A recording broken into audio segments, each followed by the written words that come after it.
Bem-vindo ao Desfrutando a Vida Diária. Estou feliz que você esteja comigo. Nós estamos falando sobre obediência. E quero dizer que boas intenções não podem ser consideradas obediência. Eu acho que muitas vezes nos enganamos com isso e pretendemos fazer o que sabemos que Deus deseja, mas que nós ainda não fizemos. Lembro-me quando o Senhor me disse, Joyce, boas intenções não se igualam à obediência. Nós não teremos as recompensas de Deus manifestadas em nossas vidas só porque nós temos boas intenções. Nós precisamos verdadeiramente fazer a vontade de Deus. Por favor, continue comigo no decorrer dos estudos sobre restaurando a comunhão com Deus. Se você precisa perdoar alguém, ouvir uma pregação sobre prosperidade ou cura não vai ajudá-lo. O que você precisa fazer é comprar alguns livros, algumas fitas, um caderno, uma bíblia, um dicionário e uma concordância, e você precisa estudar. E basicamente precisa dizer, escuta aqui, diabo, eu não vou ficar nesta falta de perdão. Não importa os meus pensamentos, nem os meus sentimentos, não me importa o quanto pareça injusto, eu vou fazer a vontade de Deus.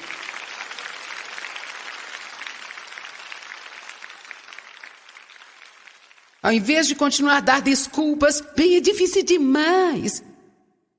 Você não tem ideia do que eles fizeram comigo, é difícil demais. Bem, não consigo fazer isso, não é justo. Você só precisa perguntar-se a si mesmo do quanto Deus já perdoou você. Então se tornará muito fácil perdoar os outros. Amém? David discutiu comigo uma noite o que não é normal ele fazer, porque normalmente ele é amável e fácil de lidar, mas ele falou algo que eu achei muito desrespeitoso.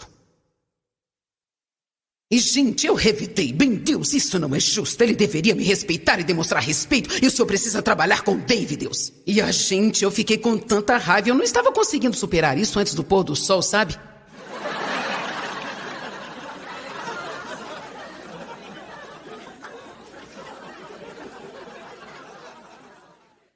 Então o Espírito Santo me disse, você se lembra de todas aquelas centenas e centenas de vezes que você foi desrespeitosa com o Dave? Quando eu estava te ajudando a superar todas as suas atitudes erradas a respeito dos homens por causa do abuso que você sofreu? Sim, eu me lembro disso. Você se lembra de quantas vezes o Dave nem sequer comentou ou mencionou as suas atitudes? Sim, eu me lembro. Então eu acho que você pode deixar isso para lá também.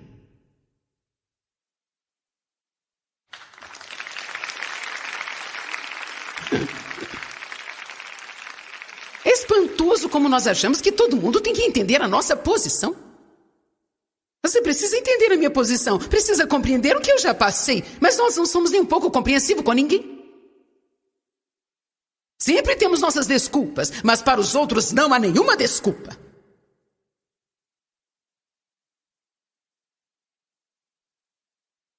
João capítulo 13.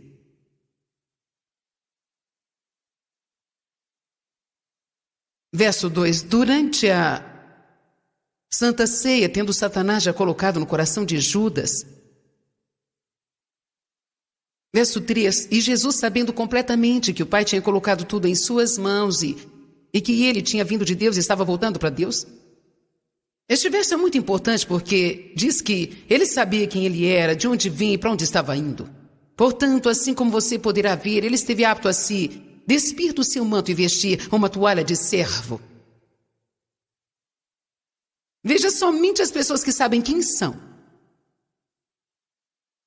podem se tornar servos dos outros. De qualquer forma, que possamos imitá-lo. Ele se levantou da mesa, despiu de suas vestes, pegou uma toalha de servo e colocou na sua cintura, e ele derramou água numa bacia e começou a lavar os pés dos discípulos e a enxugá-los, com a toalha que ele estava carregando. Quando ele chegou a Pedro, ele disse, Senhor, meus pés serão lavados por ti? O Senhor vai lavar os meus pés. Jesus disse, você não entende agora o que estou fazendo, mas entenderá mais tarde. E continua falando sobre esse assunto e diz assim, Eu fiz isso como exemplo para que você possa ir e fazer o mesmo pelos outros, assim como eu fiz por você. Olha o que diz no verso 17. Se você sabe dessas coisas, muitos aqui conhecem isso. Essa não é uma coisa nova para você ouvir sobre Jesus lavando os pés dos seus discípulos. Isso pode estar grifado na sua Bíblia. Você pode ter vindo aqui de uma outra vez e porque você já grifou essa parte, agora vai grifar de amarelo. Talvez você já tenha ouvido um terceiro pregador falar sobre isso e já estava tudo grifado de amarelo, então agora você desenha umas estrelinhas.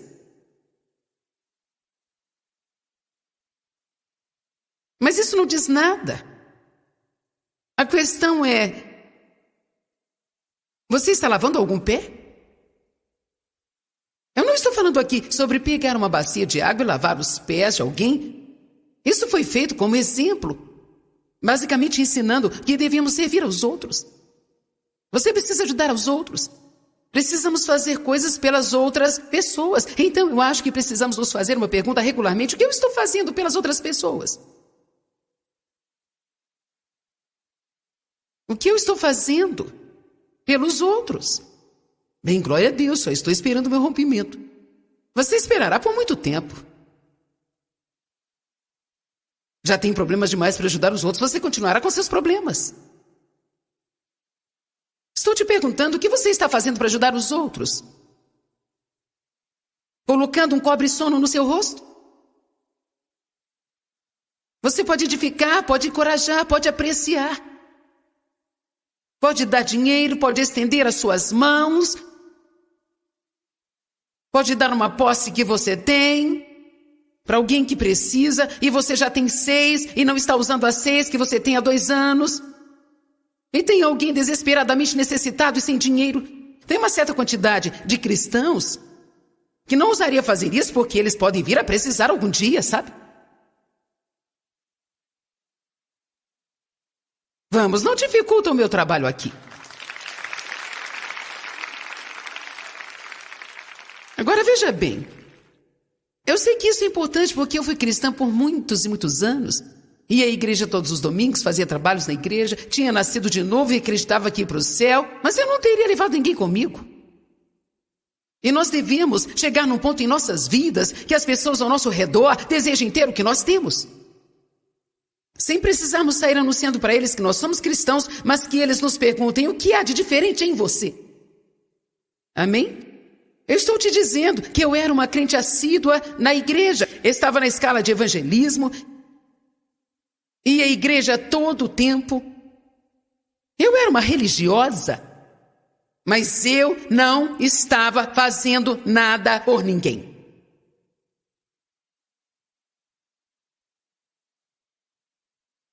Eu sei que você está aqui há muito tempo.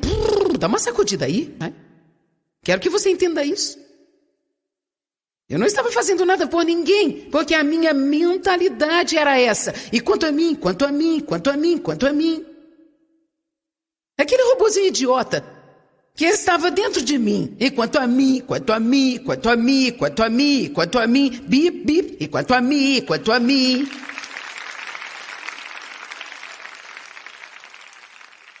Esse era o disco que estava tocando na minha cabeça o tempo todo.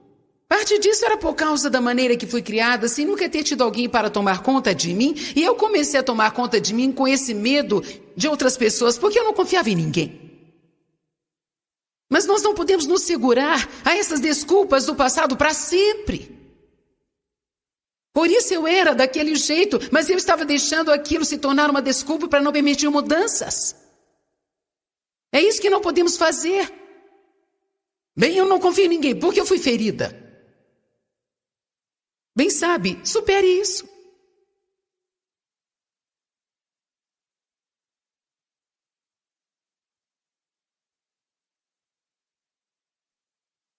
Se for ferido de novo, supere outra vez.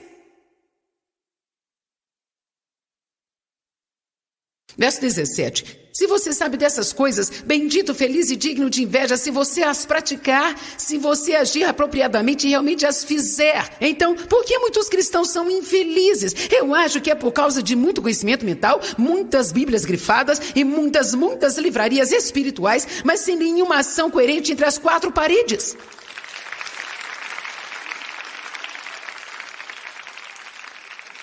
Algumas pessoas fazem trabalhos na sua igreja para parecer bem para os seus amigos cristãos e para que todos na igreja admirem, mas dentro de quatro paredes em sua casa, se o seu marido ou sua esposa ou um dos seus filhos precisa de algo, vocês agem como se eu fosse escrava de vocês. Joel 2, 13 e 14 diz: virar-se, que significa arrepender-se. Arrepender não significa ter um pequeno sentimento de dor. Significa se desviar disso, voltar-se e continuar indo para o Senhor, continuar prosseguindo até que todas as barreiras sejam removidas e o relacionamento quebrado seja restaurado. Tudo que eu prometi para Moisés, eu darei a você. Todo lugar em que pisares a planta dos vossos pés, eu tenho dado a você. Prossiga, entre e tome. Deixe a carne para trás, não deixe a sua mente dominar você, não deixe suas emoções dominarem você, não deixe seus sentimentos governarem você. Bem sabe, eu não sinto. Não importa os seus sentimentos, faça o que é certo. Você pode fazer o certo independente do que sente. Você pode colocar um sorriso no rosto e procurar a pessoa com quem você está chateado e queria dar uns tapas nela. Você pode dizer, isso não é meio hipócrita? Não, se você fizer isso para Deus. Não se for honesto com você e disser, Deus, eu tenho vontade de ir lá e torcer o pescoço dela. Mas porque eu te amo, Deus, e porque eu sei que não é a vontade do Senhor que eu haja desse jeito, eu irei até onde ela está. E eu vou colocar um sorriso no meu rosto. Agora, você está fazendo isso simplesmente porque você ama Deus, e então a sua carne reage assim.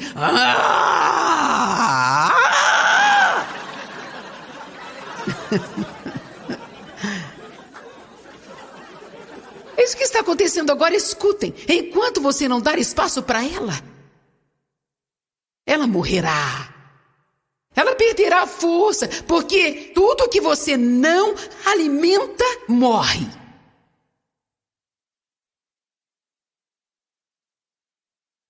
Mas toda vez que nós alimentamos e damos lugar a ela, é mais uma jornada ao redor da montanha.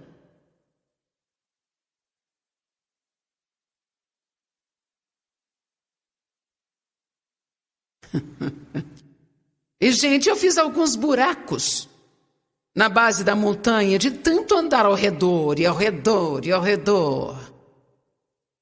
Sempre, sempre. Toda vez que o David dizia algo que eu não gostava, eu tinha que dar mais uma volta. Toda vez eu tinha que ter a última palavra. Eu tinha que provar que eu estava certa. Anos e anos e anos. Deus esteve trabalhando comigo. E lá estava eu orando para o meu ministério crescer.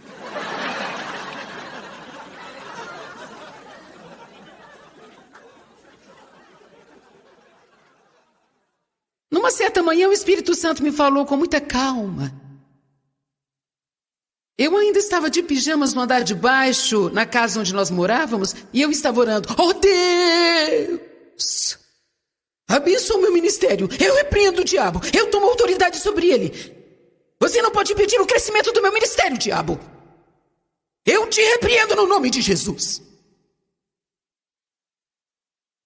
Eu tenho autoridade como filha de Deus, eu sou crente. E o Espírito Santo me falou, Joyce, eu não posso fazer mais nada no seu ministério. Não dá para ir mais longe com você, enquanto você não fizer o que eu te falei para fazer, concernente a respeitar o seu marido.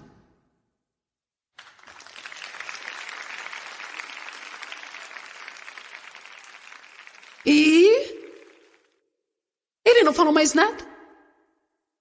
Senhor poderia repetir isso? Eu acho que eu não entendi. O Senhor falou foi para mim? Eu acho que eu não estou entendendo direito. Mas ele não estava falando para outra pessoa. Mas aquela era uma barreira que estava me impedindo de chegar ao propósito. Na minha caminhada com Deus, eu jamais poderia alcançar as promessas de Deus enquanto eu não resolvesse aquela situação.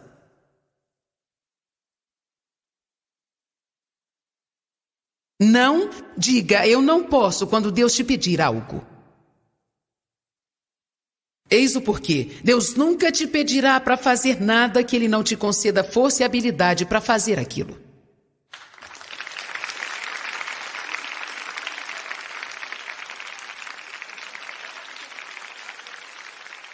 Qualquer coisa que Deus te falar, não ignore. Não adie. Abre em Ageu capítulo 1.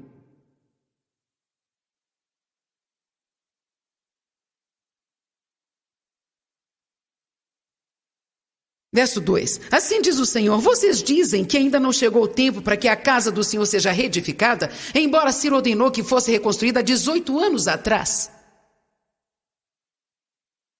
Então Deus lhes disse através do profeta, há 18 anos atrás, eu lhes disse para fazer algo e vocês dizem, nós vamos fazer, mas ainda não é o tempo certo. A procrastinação é o maior ladrão da vontade de Deus. A procrastinação é algo muito enganador, porque quando nós procrastinamos, nós estamos convencidos de que devemos fazer o que é certo. Mas sabe o que estamos esperando? Um tempo que seja confortável. Um tempo que seja fácil. Um tempo que não nos custe nada. Um tempo que não vai requerer nenhum sacrifício de nós. Esta não é uma boa semente para se plantar. Quando Deus nos fala para fazer alguma coisa, precisamos fazer imediatamente. Então veio a palavra do Senhor pelo profeta Ageu dizendo, é este o tempo para vocês habitarem em suas casas adornadas enquanto a casa do Senhor está em ruínas? Eles foram chamados para construir a casa do Senhor e disseram que ainda não era o momento. Eles ouviram isso por 18 anos e ele disse, vocês estão construindo suas próprias casas? Este é o tempo de construir as suas casas e não construir a casa do Senhor? Portanto, assim diz o Senhor, considere os seus...